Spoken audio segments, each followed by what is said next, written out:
What's up, my doom scrolling friends? It's now time for a beginner friendly cleric build that might carry you through the earlier stages. Still, partially, it might take some grind here and there to put everything together. So I was scrolling through all of the creatures and nothing really got my attention until I hovered over those Euro losses another time and I instantly thought this had to be it. They don't look very badass or something, but still, a book shall never judge by its cover. I will even consider using these guys if we come back to more abnegation strategies. I'll show you the build in the planner. So this one will basically introduce the concept of abnegation and the so-called healing loop, which after all might even be one of the stronger strategies in this game. I have implemented traits on artifacts, but you might want to just use the actual creature to fuse it with, since you may or may not have to do assassination missions for the trait itself. If you are fusing the Euro losses, you will certainly want to also implement the things that switches your creature's classes at the start of the battle. So it's all lining up for the rejuvenation trait.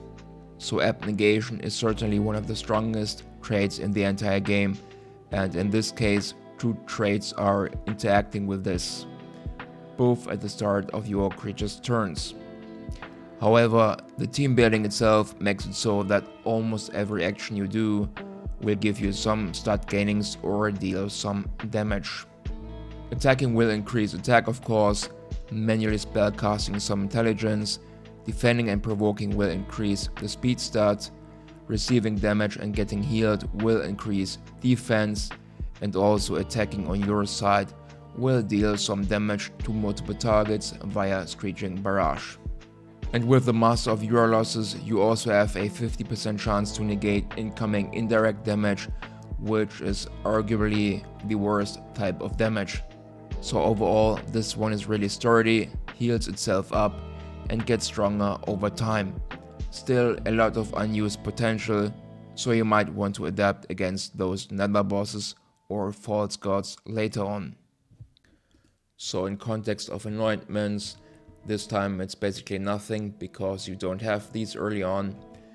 And when we take a look at those artifacts, it's pretty much always boots, because these have a chance to trigger their spell slot at the start of the turn, and I wanted to implement some sort of momentum, so you have a pretty high chance of starting fights at the top of the timeline.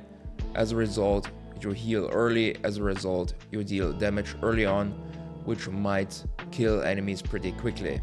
So I'm using a ton of speed bonuses and health to increase the healing, of course, which will eventually also increase the damage via abnegation.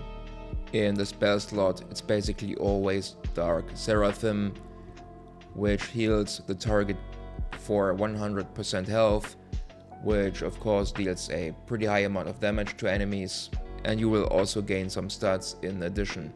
And of course, this time basically no nether stones, because it will be practically a little bit too early for some good ones. So let's do a little bit of grinding, but first of all, if you are newer to this game, you should really not care about realm instability. That is a thing for later on, maybe even after you have unlocked the guilds, which is roughly at realm depth 400-ish.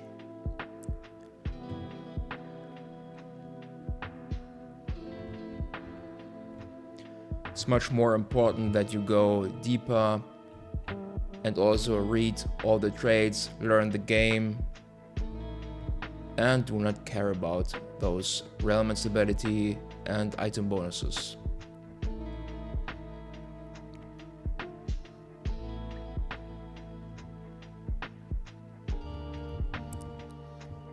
So this is practically how a lot of the battle history will look like. Lots of stat gainings, kills via abnegation and maybe some attacks, and of course kills via Screeching Barrage.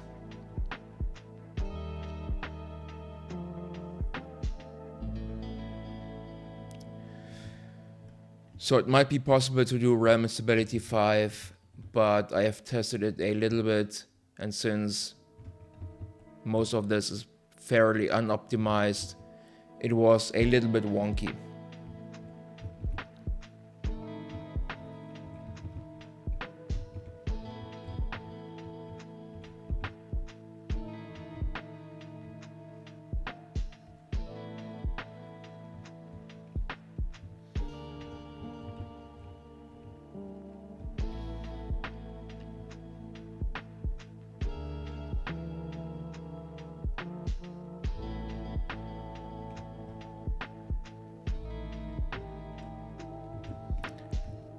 Alright, this is roughly how fights should go.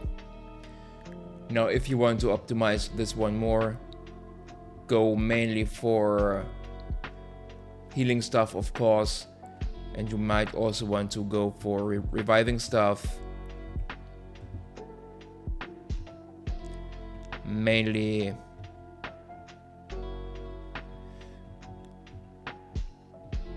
from the life class, of course. Reviving stuff, major resurrection.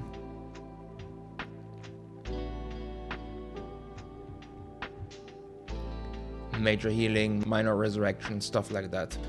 And you might also want to use some of those ends, especially this one with Nature's Blessing, so your creatures always have mending and take 50% less damage. In addition, the one below with Black Lotus, so your creatures take even less damage while they have mending. So on top of everything, this is pretty synergistic. So this was just a short one, but we will certainly come back to more healing loop and abnegation strategies in the future. So in the next few days I will also upload a short guide for the roguelite called Jotun Slayer, and maybe a handful of runs. And after that I want to care much more about the tower defense called Gnomes, and it will be practically very high level, as I was able to achieve rank 1 in those daily challenges 3 times in a row.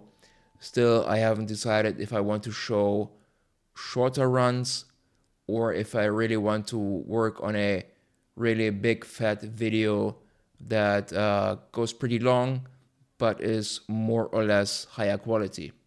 So long story short, next few days uploads for Jotun Slayer and Gnomes Tower Defense will be coming. Alright, so thanks for watching. I am out. See ya in the future.